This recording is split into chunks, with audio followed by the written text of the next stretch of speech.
Okay, day 120. We're going to read 17, 18, and 19 of 2 Chronicles. Oh, I'm already yawning. Wonderful. Chapter 17. Then Jehoshaphat his son reigned in his place, and strengthened himself against Israel. And he placed troops in all the fortified cities of Judah, and set garrisons in the land of Judah, and in the cities of Ephraim, which Asa his father had taken. Now the Lord was with Jehoshaphat, because he walked in the former ways of his father David. He did not seek the Baals, but sought the God of his father, and walked in his commandments, and not according to the acts of Israel. Therefore the Lord established the kingdom in his hand, and all Judah gave presents to Jehoshaphat. And he had riches and honor and abundance, and his heart took delight in the ways of the Lord. Moreover, he removed the high places and wooden images from Judah. Also, in the 3rd year of his reign, he sent his leaders, Ben-Hail, Obadiah, Zechariah, Nathanael, and Micaiah, to teach in the cities of Judah. And with them he sent Levites, Shemaiah, Nethaniah, Zebediah, Asahel, Shemiramoth, Jehonathan, Adonijah, Tobijah, and Tobadonijah, the Levites, and with them Elishama and Jehoram, the priests. So they taught in Judah, and had the book of the law of the Lord with them. They went throughout all the cities of Judah, and taught the people. And the fear of the Lord fell on all the kingdoms of the lands that were around Judah, so that they did not make war against Jehoshaphat. Also, some of the Philistines brought Jehoshaphat presents and silver as tribute, and the Arabians brought him flocks, 7,700 rams and 7,700 male goats. So Jehoshaphat became increasingly powerful, and he built fortresses and storage cities in Judah. He had much property in the cities of Judah, and the men of war, mighty men of valor, were in Jerusalem. These are their numbers, according to their fathers' houses of Judah, the captains of thousands, Adonah the captain, and with him 300,000 mighty men of valor. And next to him was Jehohanan, the captain, and with him 280,000. And next to him was Amasiah, the son of Zichri, who willingly offered himself to the Lord, and with him 200,000 mighty men of valor. Of Benjamin, Eliada, a mighty man of valor, and with him 200,000 men armed with bow and shield. And next to him was Jehozabad, and with him 180,000 prepared for war. These served the king, besides those the king put in the fortified cities throughout all Judah. Chapter 18. Jehoshaphat had riches and honor and abundance, and by marriage he allied himself with Ahab. After some years he went down to visit Ahab in Samaria, and Ahab killed sheep and oxen in abundance for him, and the people who were with him, and persuaded him to go up with him to Ramoth Gilead. So Ahab, king of Israel, said to Jehoshaphat, king of Judah, "Will you go with me against Ramoth Gilead?" And he answered him, "I am as you are, and my people as your people. We will be with you in the war."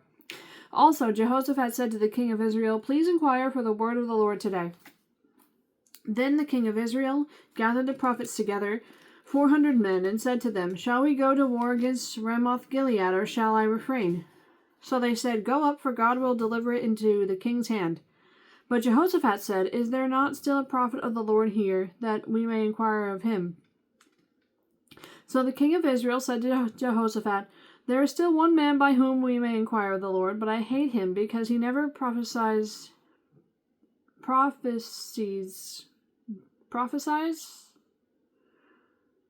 That word's hurting my brain. Because he never prophesies good concerning me, but always evil. He is Micaiah, the son of Imlah." And Jehoshaphat said, "Let not the king say such things." Then the king of Israel called one of his officers and said, "Bring Micaiah, the son of Imlah, quickly." The king of Israel and Jehoshaphat, king of Judah, clothed in their robes, sat each on his throne, and they sat at a threshing floor at the entrance of the gate of Samaria, and all the prophets prophesied before them.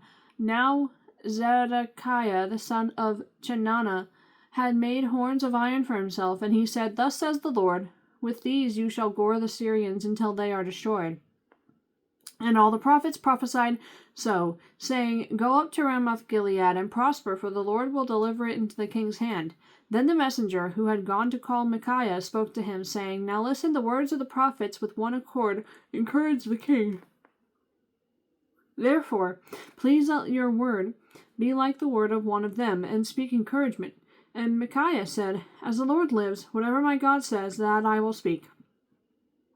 Then he came to the king, and the king said to him, Micaiah, shall we go to war against Ramoth-Gilead, or shall I refrain?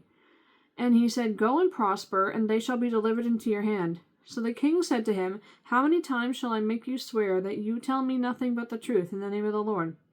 Then he said, I saw all Israel scattered on the mountains, as sheep that have no shepherd. And the Lord said, These have no master, let each return to his house in peace. And the king of Israel said to Jehoshaphat, Did I not tell you he would not prophesy good concerning me, but evil?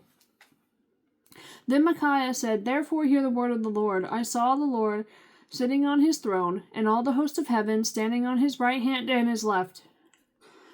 And the Lord said, Who will persuade Ahab, king of Israel, to go up, that he may fall at Ramoth-Gilead? So one spoke in this manner, and another spoke in that manner. Then a spirit came forward and stood before the Lord, and said, I will persuade him. The Lord said to him, In what way?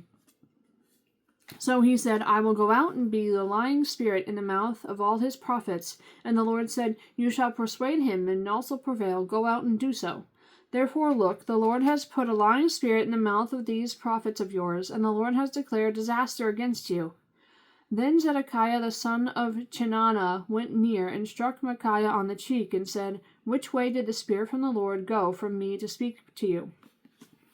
And Micaiah said, Indeed, you shall see on that day when you go into an inner chamber to hide. Then the king of Israel said, Take Micaiah and return him to Amon the governor of the city, and to Joash the king's son, and say, Thus says the king, Put this fellow in prison, and feed him with bread of affliction and water of affliction, until I return in peace. But Micaiah said, If you ever return in peace, the Lord has not spoken by me. And he said, Take heed, all you people. So the king of Israel and Jehoshaphat the king of Judah went up to Ramoth-Gilead, and the king of Israel said to Jehoshaphat, I will disguise myself and go into battle, but you put on your robes. So the king of Israel disguised himself, and they went into battle. Now the king of Syria had commanded the captains of the chariots who were with him, saying, Fight with no one, small or great, but only with the king of Israel. So it was when the captains of the chariots saw Jehoshaphat that they said, It is the king of Israel. Therefore they surrounded him to attack, but Jehoshaphat cried out, and the Lord helped him, and God diverted them from him. For so it was, when the captains of the chariots saw that it was not the king of Israel, that they turned back from pursuing him. Now a certain man drew a bow at random and struck the king of Israel between the joints of his armor. So he said to the driver of his chariot, Turn around and take me out of the battle, for I am wounded. The battle increased that day, and the king of Israel propped himself up in his chariot, facing the Syrians until evening, and about the time of sunset he died. Chapter 19. Then Jehoshaphat the king of Judah returned safely to his house in Jerusalem, and Jehu the son of Hanani the seer went out to meet him, and said to King Jehoshaphat, Should you help the wicked and love those who hate the Lord? Therefore the wrath of the Lord is upon you. Nevertheless good things are found in you, in that you have removed the wooden images from the land, and have prepared your heart to seek God. So Jehoshaphat dwelt at Jerusalem, and he went out again among the people of Beersheba to the mountains of Ephraim, and brought them back to the Lord God of their fathers. Then he set judges in the land throughout all the fortified cities of Judah, city by city, and said to the judges, Take heed to what you are doing, for you do not judge for man, but for the Lord, who is with you in the judgment. Now therefore let the fear of the Lord be upon you. Take care and do it, for there is no iniquity with the Lord our God, no partiality, nor taking of bribes. Moreover, in Jerusalem, for the judgment of the Lord, and for controversies, Jehoshaphat appointed some of the Levites and priests, and some of the chief fathers of Israel, when they returned to Jerusalem. And he commanded them, saying, Thus you shall act in the fear of the Lord, faithfully and with a loyal heart, whatever case comes to you from your brethren, who dwell in their cities, whether of bloodshed or offenses against law or commandment, against statutes or ordinances, you shall warn them, lest they trespass against the Lord, and wrath come upon you and your brethren. Do this, and you will not be guilty. And take notice, Amariah, the chief priest, is over you in all matters of the Lord, and Zebediah, the son of Ishmael, the ruler of the house of Judah, for all the king's matters. Also the Levites will be officials before you. Behave courageously, and the Lord will be with the good. Hold on a sec. Now, I'm not certain, but I think I gathered this from this. He's saying that when you judge people, you should judge justly and dole out punishment justly. And if you do so with the fear of the Lord and like keeping those commandments in mind, then you won't be guilty. I think it's trying to say, hey, if you deal falsely, then you will be guilty, which is kind of, how am I going to put this? It's relevant to today. A lot of our justice system is not working, and I think if they followed just basically the last few verses of this chapter, then they just deal with it better. Anyway, another thing. Micaiah and Ahab. It really is a tale as old as time.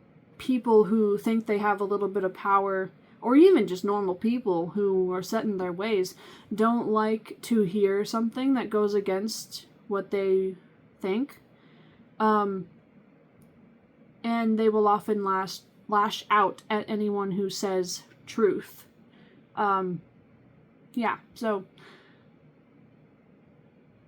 anyway, I don't know where I'm going with this. I'm going to end now. I'm going to go get the cat. If only Michi could speak. Clearly he understands what I mean.